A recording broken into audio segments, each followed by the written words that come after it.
if you have a best friend that you love and admire and think is really organized, always has their ducks in a row, that's a good person to maybe consider and talk to. Yes. If your best friend is messy and never, Venmos you back for lunch, probably not the best person to buy a house with. Welcome back to another episode of Coffee and Coin. I've got Stefania on the pod with me today. What up, Steph? Hi. You get so loud when you're excited, and I love it. Well, I also love saying your nickname because I'm really into nicknames. And the other day when we met up for yoga and I saw you walking down the street before you saw me and I yelled Fania out the window, you immediately looked up, which sounds nothing like Steph, but you know your nickname. Yes. And it makes me very happy. My nickname that literally only you and Jake use, literally. Does No he one use else. it too?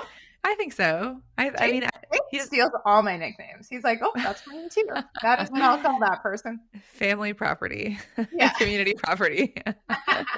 Which brings us into the topic, really. I know. Perfect segue to talk about partnership in real estate. So basically, the reason we wanted to do this podcast is because there are some women on my team who are already homeowners and now interested in acquiring additional real estate, but to do it a little bit faster and a little bit more strategically, they want to partner with family or friends. And they also want to make sure they do it in the best way possible.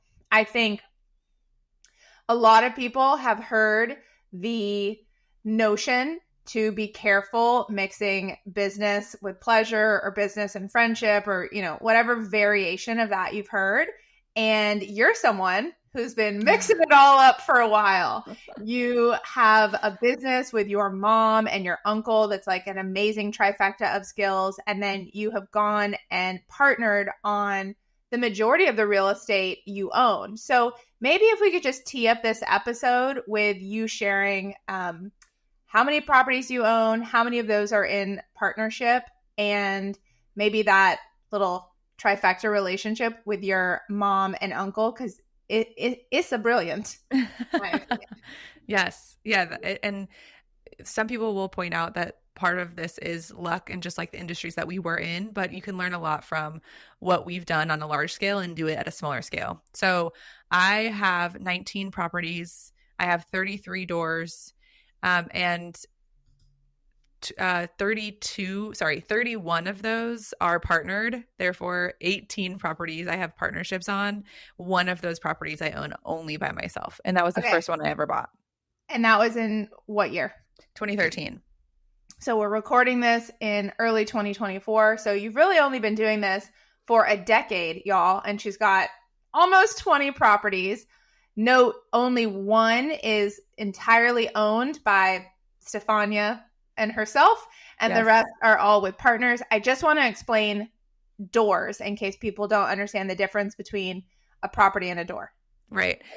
So a property is like an address, and then doors would be units, you could say. So I have multiple properties that have multiple doors. And so actually I have very few that are only one door. And I've done that with, duplex style things, adding ADUs, partitioning houses off into duplex, triplex styles. So doors, would just be the unit number. And the reason that Steph has done this is because when it comes to real estate investing, if you're going to buy a property and then rent it out, you can make more money if you can rent it out to more than one set of tenants. So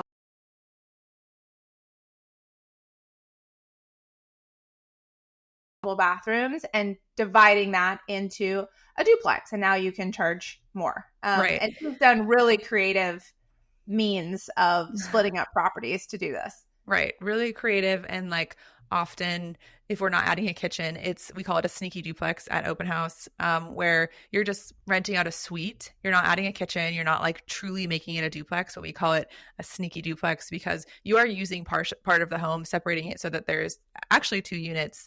But as people will probably point out, zoning makes it really hard to like actually make it a duplex. So yeah, we've been really, really creative. We love an ADU tiny home. But overall, it does provide a higher level of income per property. It also provides a little bit of like a hedge on your investment. So on a couple of my properties, I have a long-term tenant in one of the units and a short-term rental on the other unit. So when one is doing well, or if I have a vacancy, it's okay because I have a hedge. Yes. And then just for anyone who might not know the acronym ADU, that stands for an additional dwelling unit. And also you said open house very casually, and people might be thinking that you can attend an open house. So can you explain what your company open house is? Yes, we are an education-focused real estate brokerage in Austin, Texas. We have tons of resources on creative home buying and specifically house hacking, like kind of what I'm talking about now, but also buying with friends or buying with partners. And we've experienced a lot of success in this world because we are literally the only brokerage that focuses on this and specializes in this, but also because everybody at our company has done this to an extent. So it's been really fun to hear people's specific situations, like the women of Factora who are interested in buying with their family and trying to like help them with that. And there are some tenants that like really apply across the board, and some of these things you'll specifically need answers from a lender, but it is so rewarding to be able to grow your portfolio a little bit faster, or to just deepen your relationship with your family by doing something that's kind of exciting, which is buying a property. Yeah, which is technically starting a business, right? When you own this asset, or you leverage financing to be in the beginning stages of owning, because you don't own it completely until you've paid off a mortgage. It is a business, and there is someone who's going to be responsible for operating it and making sure that you've dotted all the I's and crossed all the T's. Yes. One thing I wanted to say about open house, which open house and Factora have a great relationship. So many women in the Austin market that have taken a wall circle have gone on to buy real estate with open house because they like the ethos of being able to creatively acquire residential real estate and add to their investment portfolio, depending on what their strategy and goals are. Open House has an incredible tagline. It's called Houses Before Spouses. And the reason I'm bringing that up is because I know that a lot of women who come into both the Factora and the Open House network have a very traditional train of thought that they need to do things in a societal order, which is get married and share the responsibility of home buying with a partner, and a marital partner at that. And open house is just like flip that on its head, because you don't know when you're going to meet your person and get married, or maybe you're not someone who's interested in getting married. You should still have access to building an incredible investment portfolio, and that can absolutely include real estate. And so you can do it with friends and family well before you ever have a partner in that. And by the way, the other thing that's so dumb about the spouses before houses, if you were to flip it, is we don't know all the spouses work out. So I think it's a little bit more tumultuous to have to split a property when you're splitting up a romantic relationship than it is to be like, all right, mom, this isn't working out. We've got an operating agreement to reflect on. Like, I'm going to have to buy you out or what? Because you can point to all of these things. Such a good point. Like, we love marriage. We love it. However, there is a 50% divorce rate. So I will say people are quote unquote haters on the idea of buying with friends and family. However, they're totally fine with buying with a romantic partner when, like you said, tensions and emotions are really high when you're going through a breakup, and they're less high when it's a friend or family member. So it's just like we're trying to break the barriers of this traditional home buying scenario. And the reality is millennials are getting married and having children a lot later than prior generations.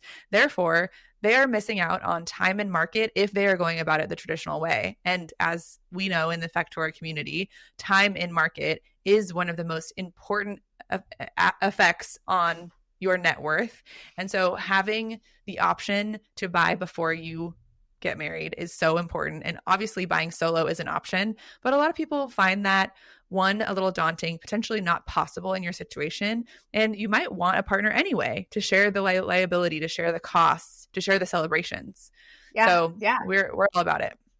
Yeah. I love that. It's a good point too, because I think a lot of times people don't, my favorite little tagline is question the quo, as in question status quo. So yes, it might be more normal to get married and then buy a home. But to Steph's point, millennials are, I didn't get married till I was 35. You know what I mean? Like my mother got married a decade earlier than that. And so we used to graduate adolescence by way of marriage into adulthood, which means you need somewhere to live, can't live with your parents anymore, you gotta live with your spouse. So you're buying a house in your 20s. And now that people are pushing that into their 30s or 40s, they're losing 10 to 20 years that they could be creating this incredible asset that even if they leveraged a mortgage, they're paying off the mortgage over time. And if it's a 30-year fixed rate mortgage, they're done in 20 years by the time they're 40 if they bought at 20 with friends right out of college, which I think is an awesome idea. I mean, again, it has to work for you and the partnership, but so let's get into that. Let's get into some of the key benefits of partnering on real estate deals. What do you think those are? Well, I think it makes it possible sooner, and that's important. And I think we have a framework at Open House, basically all you need for a partnership, or all you need for a purchase, really, because one person could have all of these, but you need cash, you need buying power, you need time, and then you need talent, which is, your talent could be the team that you build, or talent could be the experience that you've had. And so all four of these things combine to make the perfect purchase, and multiple people could be involved and provide one or multiple of these. But with the whole process and like how intimidating it feels to people, it is actually quite simple and really similar to buying a house with your spouse. And I think that's what we need to like kind of focus on, is the logistics behind this. Is it's not any different. Yeah. It's multiple people buying together, but like there's not much different than a spouse. Also, so you said four things, and it goes really closely in alignment to how Factora talks about evaluating any investment deal to make sure, any investment partnership to make sure that you've got the right time, talent, and money. Steph is just saying money from the real estate purview is twofold. Like who's got the cash to bring to the deal and who's got the purchasing power, which she's talking specifically about getting a mortgage. Yeah. Okay. Shoot. I wanted to say one more thing. Oh, I just wanted to share that neither of us, I am currently married, but when I bought 3 out of my 4 properties, I was not. Steph is engaged. She's not married, and she's got almost 20 houses. So just wanted to share that as well. Yes. And the partnership that I have with my family, so this kind of came about because I was in the real estate industry. I had my real estate license right after I left the teaching world.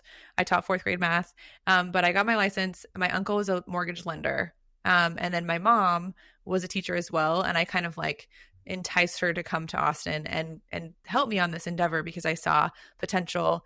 And so the 3 of us are in a partnership where we each own equal equity, 33.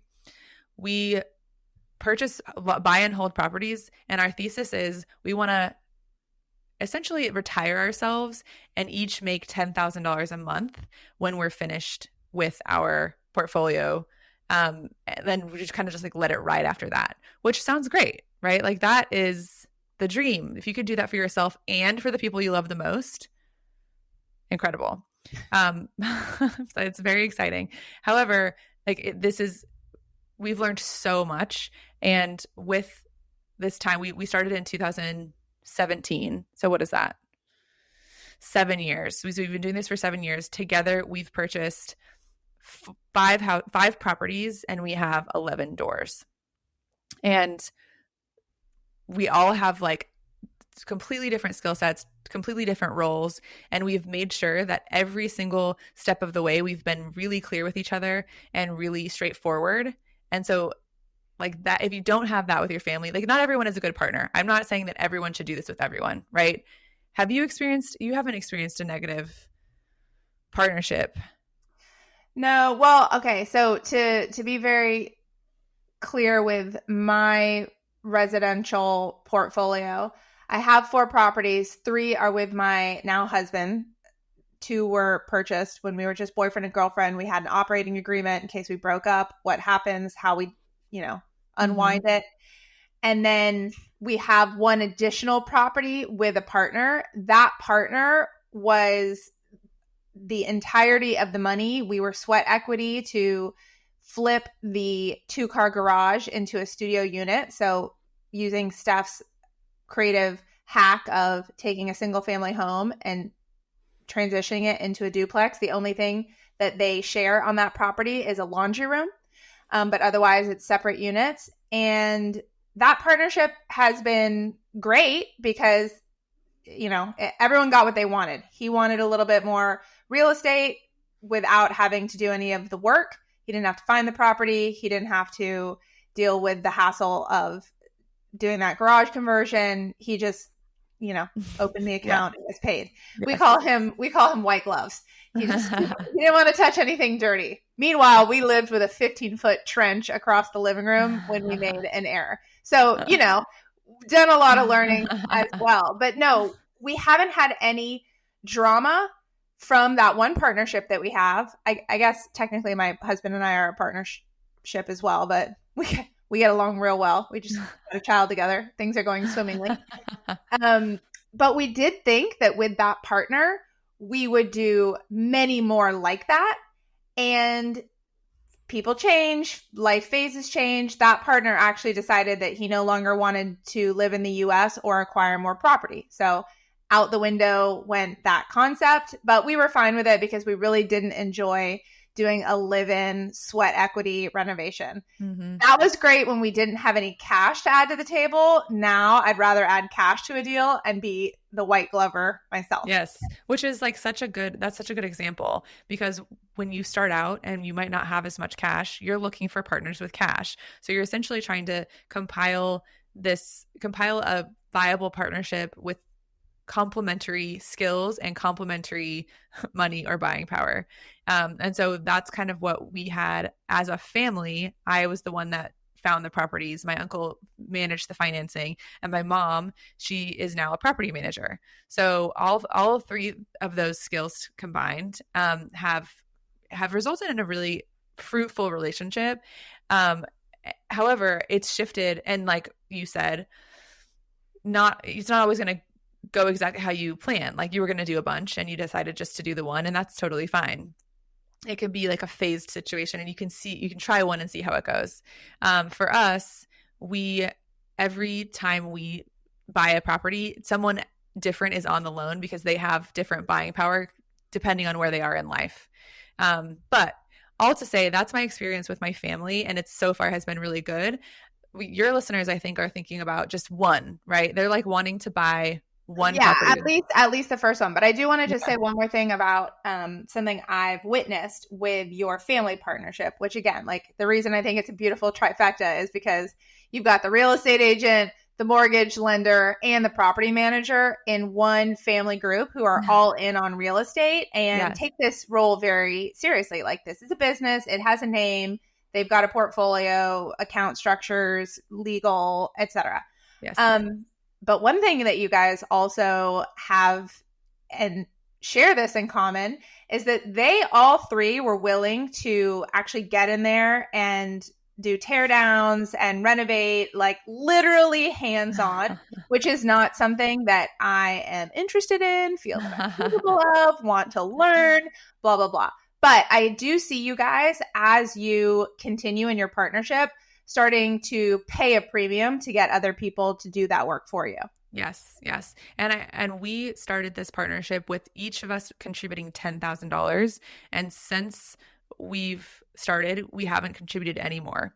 So we have been slow and steady. We put $30,000 down on our first house. And then from that, we worked our way up to the next down payment, or we sold a house. We've since sold that one to then parlay that into multiple other properties. So it's been a slow, and we know that a slow go. And then we also know that all of us are focused on the same thing, which is long-term holds. We're not trying to flip something, sell it, and then do it again, because that's more of a job or a short-term investment. So that's important too when you're thinking about partnering with anyone, is make sure that your thesis on investing in real estate align. Okay, so then let's talk about, for the woman who is listening, who's like, okay, maybe it's not entirely a terrible idea to go in with partners to secure either an investment property or a vacation property, or, whatever your concept is. Yeah. How do they go about finding and securing the right partners, whether it's family or friends? Yeah, I think being able to identify who you'd like to invest with is the first step. And that is very personal, but it's definitely has to do with communication, has to do with trust. And then from there, you're pitching yourself and you're pitching the idea to them as a collaboration. It's not that you're asking them for money. You're not asking them for a favor. You're saying, I see the value in this, and I think that you might be able to see the value in it as well. And as you said, there's like kind of two different paths. The first is purely investment, and that's where we've been focused. Is we're trying to provide ourselves with freedom down the road, financial freedom down the road. So we're just investing in things to make money. Whereas a lot of people might be listening and thinking, I would love to have a family vacation home in Florida or in Spain. And I think that my family could pull together to make that happen. So you're trying to figure out, like, what do you think they would be most excited about? And then you pitch it like you would pitch an idea at work, or a fundraiser. It's an investment opportunity. Exactly. And they're not doing you a favor, because that's where you start getting in trouble if you're trying to like pull people through and let them feel like they're doing you a favor. It's more of, this is exciting for both of us. This is a really good example or opportunity for everybody. And then once you're there, then you can kind of start talking through the details. What do you have to offer? What can you bring to the table? Here's what I have to bring. Okay, so then let's talk about the logistics for a minute. What does it take to go in on an investment property with partners? Yeah. And we're going to focus on residential because commercial is a whole nother thing. But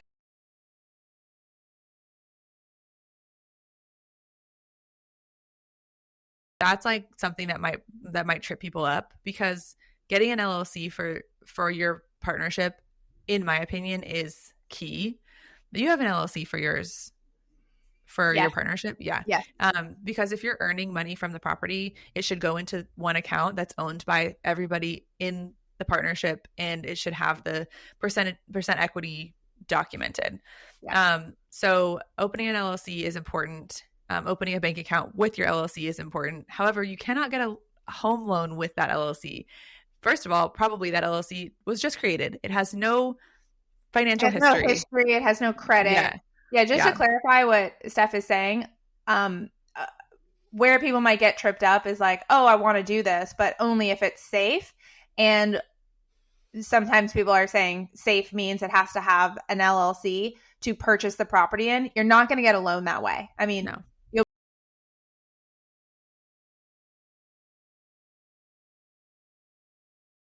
And the operating agreement is separate, and then the LLC is formed separate to that, which you can put the operating agreement in and you can open up a bank account from. Exactly. However, someone or multiple people will need to go on the home loan, on the mortgage. So you have to decide strategically who that's going to be. If everybody wants to be on the home loan, fine. You are tying up everybody's credit in that capacity. And there's some people who might have more debt than they have income, and they would hurt your chances of getting approved, or they would lower the approval amount.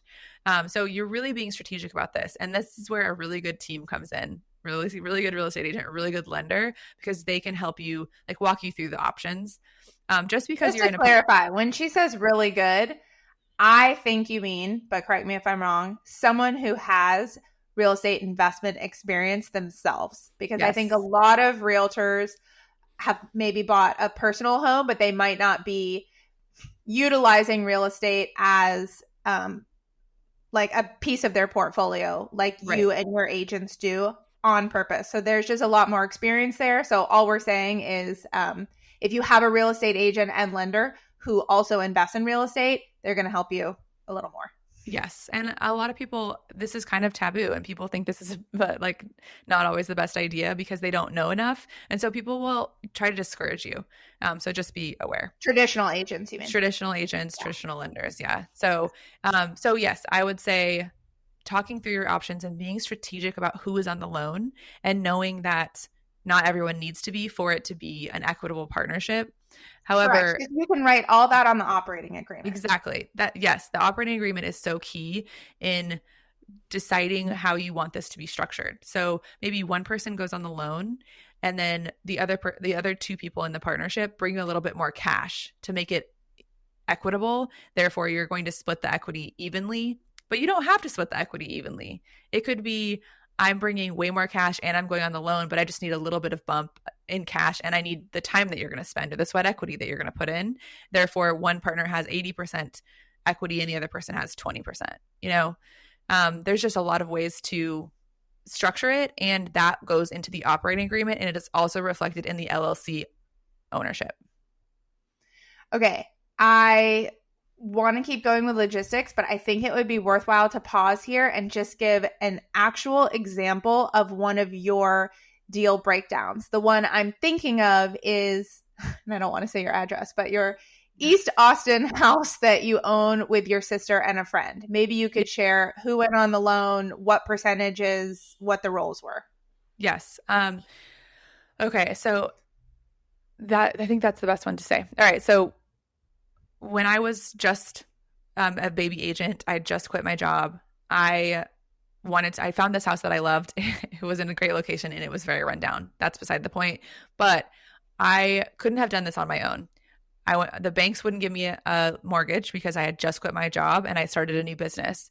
And so they look at my history and they're like, wait, you have no job. You're like, okay, well, I have no buying power.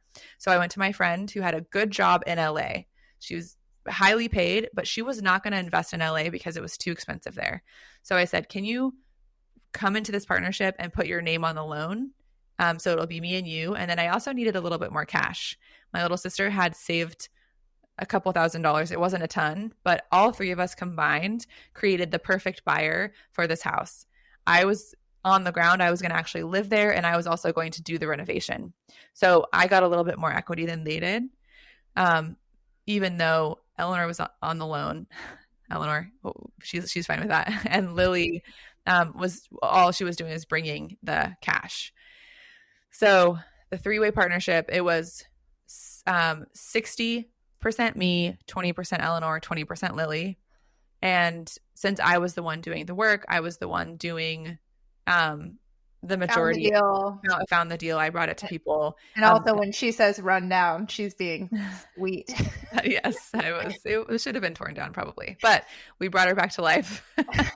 But Eleanor, literally all she did, she brought no cash. That's what I was going to ask. So yeah. Eleanor was name on the mortgage. Yep. Which is still a huge liability because how much was the mortgage for? It was a $302,000 property. We're putting down minimum 5%. So okay. And then your sister brought the cash, and then you did the rest of it. Yes. Put the deal together, got the financing. They just had to like send the money, sign the documents. Exactly. And then you have 20% ownership in this property. So now let's say you want to sell the property. What does it say in the operating agreement? How did you structure that? So we had a 10-year time horizon, which is pretty high. You know, they knew that their commitment would be 10 years, and then past that, we would examine whether it was a good time to sell on the market or not. We did say that it had to be a unanimous decision to sell, and that's all outlined in the operating agreement. And then once we sell, everyone gets back their initial investment. So that would mean, and that would be cash investment. So Lily gets back what she put in. I get back everything I put in for renovation. So just the financial component. Past that, we pay off the mortgage, we pay back the people who put in cash, and then past that, everyone gets their percent equity of the profit. So I will get 60% of whatever the profit is. Eleanor will get 20% and Lily will get 20%. So they, and in the operating agreement, all of this is outlined like with extreme detail. If someone needs out, there's a clause for that. If someone dies, there's a clause for that. Like all of this is outlined. If someone needs out, is there a first right of refusal for another partner to buy their portion? Yes. So if someone wants out, there's like a couple of things that you do. I don't have it in front of me, but yes. So one of the other partners could buy the equity off of the person who wants out. Obviously, the person who wants out is not going to get as good of a deal or as high of a return, if a return at all, because they are waiting for 10 years. Exactly. And in the operating agreement, it says 10 years. So, and then the other thing about putting your name on a loan. So Eleanor had her name on this.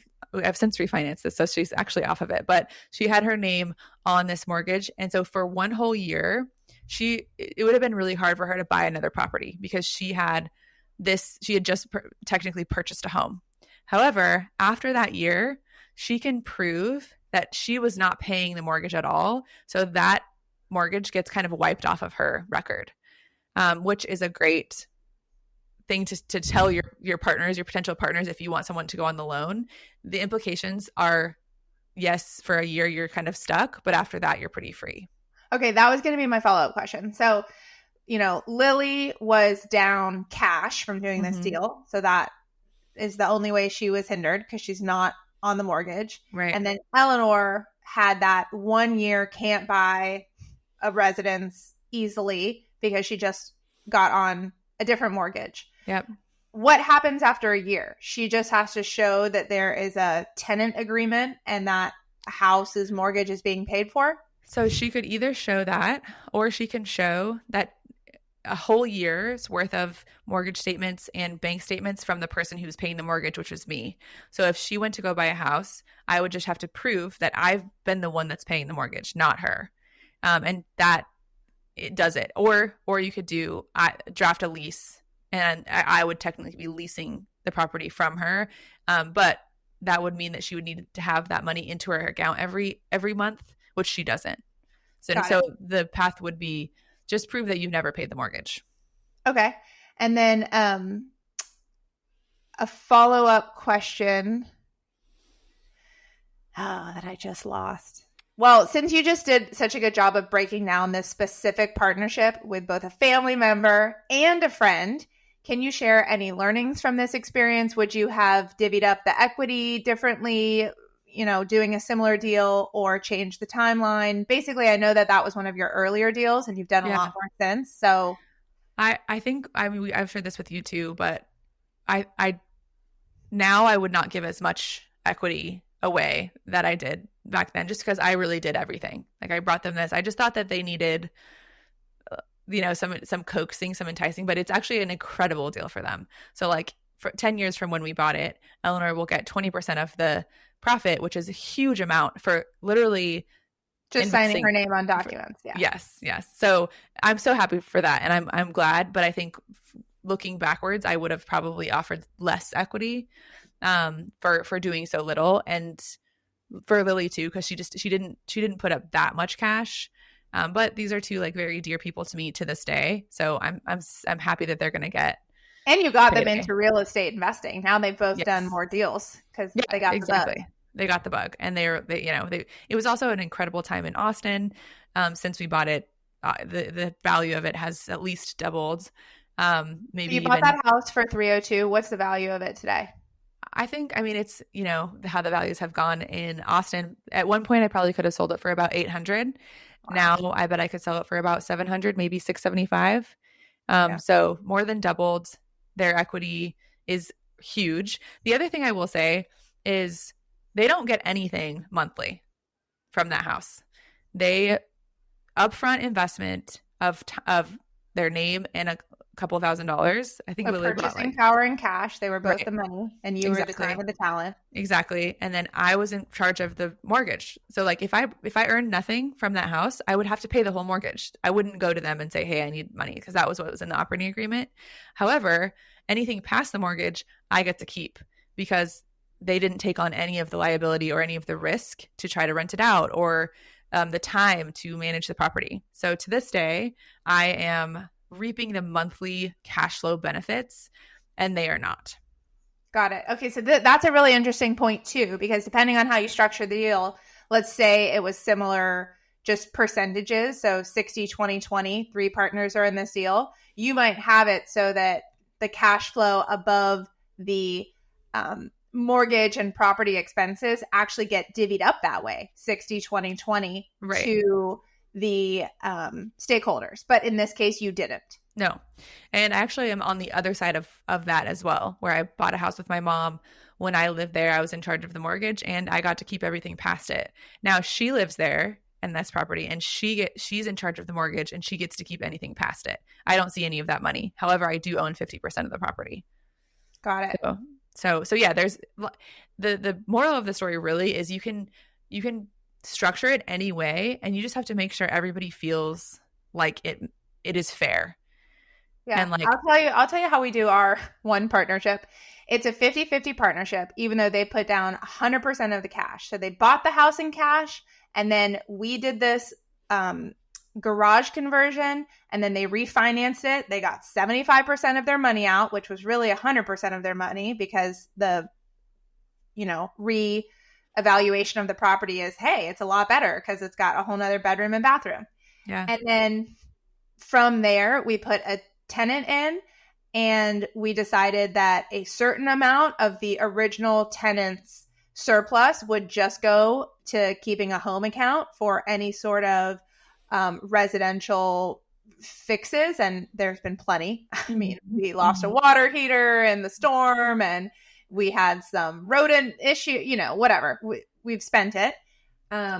And besides the amount that we like to keep in that house savings account, at the end of the year, we distribute the extra proceeds 50-50 to the partners, which on average for us has been about $6,000 for adding $0 to this deal, just our time and quote unquote talent. Again, we had a 15-foot trench through the living room, so we were new. Early in our renovation journeys, we get to own 50% of a property that is valued at around $500,000. So that's going to be great one day. And we make $6,000 a year passively, which fills an IRA, which is pretty fucking cool. Amazing. Yeah. Like that structure is so unique. And you brought $0 to the deal. Like this, it is just so possible. You can be so creative with it. And I also forgot to say that anything wrong, like I'm getting all the proceeds from this deal monthly, which is not a little, it's a good amount every month. However, if the water heater breaks, I fix it. If there are rodents, I fix it. I'm not going to Eleanor or Lily and saying, hey, pay up, because this is my responsibility. And same with my mom. Anything that happens at that house I own with her 50-50, I'm not contributing anything. Okay, let's talk. I wanted to mention, I remember now, one more thing about mortgages. So yeah, I think people listening, I'm just trying to ask whatever questions I might have if I were you, which when you said everyone could go on the mortgage, but think about it, should you? Because there's that thing we talked about where you're out of the game from getting another mortgage for at least a year. Is there anything else you should consider? Can you be on too many mortgages? Is there a cutoff after a while? Yes, 10. You can have 10 mortgages in your name. So there is a cutoff. It also contributes to your debt to income ratio. And so that is an important factor in buying real estate. Right, exactly. And you want your debt to income under what percentage again? Under 50%. Under 50%. Okay. Yeah. And 50% is max. So ideally it's in like the 30s to 40s. So that's important. And then can you explain what that means? Debt to income ratio. Yes. So it's your debt, how much you pay every month in your car payment and your credit card bills and your and they'll count your new mortgage, like all of that you are responsible for every month compared to your income. So that's like your monthly debt nut divided into your income. If that right. is over 50%, it is going to be much harder to get other things. Now, I will just say, make sure I have this right. If you have, let's say, 5 of the 10 mortgages you could have, but those properties are being rented out and you can show the leases on those, they'll subtract, is it 75%? 75% of the income that you're creating from those houses. Great. And so if you're making 25% more than the mortgage, it's fully wiped. So that's actually a really great thing. And obviously, we would advise that you're trying to make a return on your monthly mortgage nuts with these different properties. The other thing I wanted to say just about mortgages is that, and this matters with your spouse too, if you are going on a mortgage with someone else, they are going to look at the lowest credit score of those individuals, and you're going to get your best offer based on the lowest credit score because that person is bringing you down. So if you're going in on a deal with partners, spouse included, know each other's credit score. My husband and I are always in a race to be the highest in the 800 club. Honestly, when you're over 750, you're getting all the best stuff. So you're fine, but you don't want to be on a deal with someone who's like, I need to be on the mortgage so it's even, and they have poorer credit than you.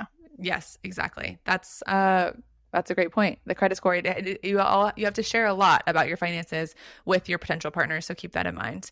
I think that example was a good one for people who might want to like buy a house to live in and have people partner with them. But I also think your example where you're 50-50, neither party lives there, no one lives there, it's an investment. Or for me and Christina having the lake house, which is a beautiful house that we own together, and that we can go and enjoy, and like there's a pool that adds to our lifestyle. We have an account like you do with an LLC, and we have a minimum amount that we want to keep in there, and then past that you take draws. So ours is $20,000. We want to make sure that we have that amount in there at all times so that we can pay for the HVAC that breaks or the well pump that breaks. And so it's not a stressor on the parties.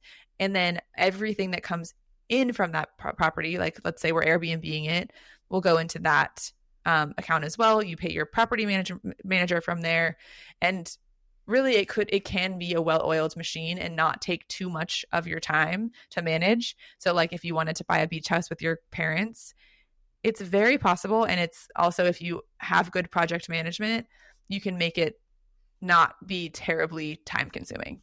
Okay, so just to restate that example for listeners, because I feel like you jumped into it quickly, but Steph has a business partner. Her and her business partner decided to buy a lake/retreat house for them to utilize both personally and for their company. And when they're not using it, it's a short-term rental on Airbnb.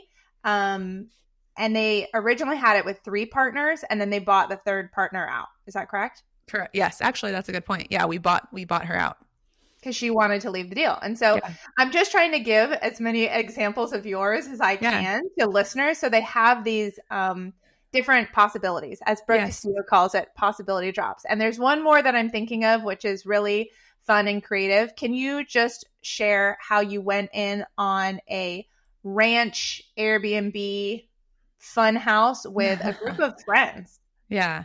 There's 5 partners on that. We've talked about your business partner that you've done a deal with. We've talked about your mom and uncle that you've done multiple deals with. And then we've talked about sister and one bestie. But this is just some like college buds, right? Yeah, basically. We spent a lot of time together during the pandemic and started to kind of like dream. And during the pandemic, you want more space. And so we started looking at properties, and there were 5 parties involved and actually 7 people. So there's a couple pieces of the pie, the 20% that is 2 people, like couples, which is me. One is me and my fiance, and one is actually my mom and her partner, and then 3 other friends. And so that's 7 people is a lot. And there's definitely been challenges that come along with having 7 people have input. But we structured it. Everybody brought the exact same amount, except for the 2 people that went on the loan. They brought less because they had less cash. They decided, okay, we have good steady jobs, but we don't want to bring as much cash. And so in doing that, we allowed ourselves to each have the same piece of the pie. So each of us own 20%. When we have capital calls, which we have had to contribute, but it's only 20% of a water heater, which is a lot less than 50% or 100%. So it's been really fun to enjoy. We do, it is an Airbnb, and we have been like managing that ourselves, which is its own thing. But again, you're sharing the load amongst 7 people, 5 different 20%. So I don't know, it just felt like really fun and interesting. And we've been able to have parties there and to host Thanksgivings there. So it's all about like what type of lifestyle you want. If you think deciding or making decisions among 7 people sounds like a utter nightmare, then you shouldn't do it.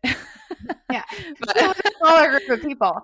And Stef's point in the beginning, it's like, really think through who you'd want to be in partnership with. If you have a best friend that you love and admire and think is really organized and always has their ducks in a row, that's a good person to maybe consider and talk to. Yes. If your best friend is messy and never Venmos you back for lunch, probably not the best person to buy a house with. 100%. So, think through who you want to be in a business partnership with, because a real estate deal is that. It is a mini business, and you should treat it as such, with the operating agreement, with a clear decision on what percentage everyone is going to own based on what responsibilities they have and are going to continue to have, because there's buying the house and then there's managing the house until you don't own it anymore.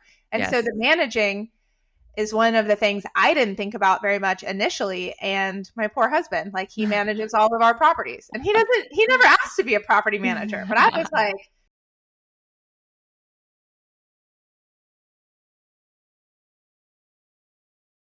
happy to give up 7 to 10% to put a property manager in place, so we don't have to worry when we go out of town that a tenant might need something. Exactly. At this point, though, because we have a few properties in a co-located area, we've got our plumber, we've got our electrician, like, we're good to go if something goes wrong, and we don't worry about going out of town. I think that's a great point. I think the being clear is so important in this process. The roles and the ongoing roles in this business venture, so important. But I will say, the friends that I bought that ranch with, I feel like they're my family. And we just had a meeting about like, what should we do? Like, what's the next step? And we decided, we all like kind of took a poll. If we were to sell, everybody would want a 1031 exchange that into another property altogether. So the sentiment is like really, it provides opportunity to really strengthen and deepen relationships if you're able to work on that communication and be really, really clear with each other. So I want to highlight that portion of like the relational aspect, because I think a lot of people harp on the other side of it. Like the worry and the stress. Yes. Like, definitely don't just do this to do it. Do it because you want to do it and you see the value in it, because it is beautiful that your friends didn't just do this once. If they don't continue managing this property, they want to 1031 exchange it into another, which means you need to define what 1031 exchange is. Oh, yes. 1031 exchange is a tax deferment strategy. So if we were to sell the ranch, say, we would, if we just took that cash into our accounts, we would have to pay capital gains tax, which is pretty high. And like, we would be making almost 100% profit, or sorry, 100% return on investment. And so that's not ideal. So 1031 allows you to take that money and put it into a different property, one of equal or greater value, and not pay any taxes on it. So a lot of people use this strategy as real estate investors so that they can defer the taxes and just keep upgrading their investment properties. Right. Yeah. Okay, well, this has been such a fruitful conversation. I appreciate you sharing all these partnership deals. If there's any last words of advice or commentary for women who might be listening and are excited but a little hesitant, what do you have to say to them when it comes to partnering on real estate? I think for the most part, there's no right way to do it. There's no formula, because every deal is so different. Everyone's bringing something different. So it's all about the conversations you're having with your family and your friends. And you just want to make 1,000% sure that everyone feels like it's fair, because the resentment is the last thing you want. And so you're double, triple checking. You're having those conversations around the operating agreement, around the equity split. And you're creating this. This is like this is out of your mind. And so making sure that everyone feels it, understands it to the utmost and feels like it's fair is really important. And does Open House have any, I don't know, freebie documents or anywhere people should look if they want to learn more about partnering on deals? Yes, we have a mini course on buying with friends. It's totally free. You should go take it, and then that could be part of your pitch. Like, here's this mini course. Watch this, and we can reconvene. And then we have we just did a whole series of podcasts about buying with friends and partnership. So this is actually perfect. Go listen to our podcast. Amazing. So what's your website and your podcast name? Website is openhouseaustin.com. Our podcast is Open House Austin. Nope. What is it? The Open House Podcast, where women talk real estate. I helped y'all with that tagline. You did. Yeah, shout out to Factora and Allegra. All right. Thank you, Fania. I appreciate it. And if y'all have questions, hit us up. Bye.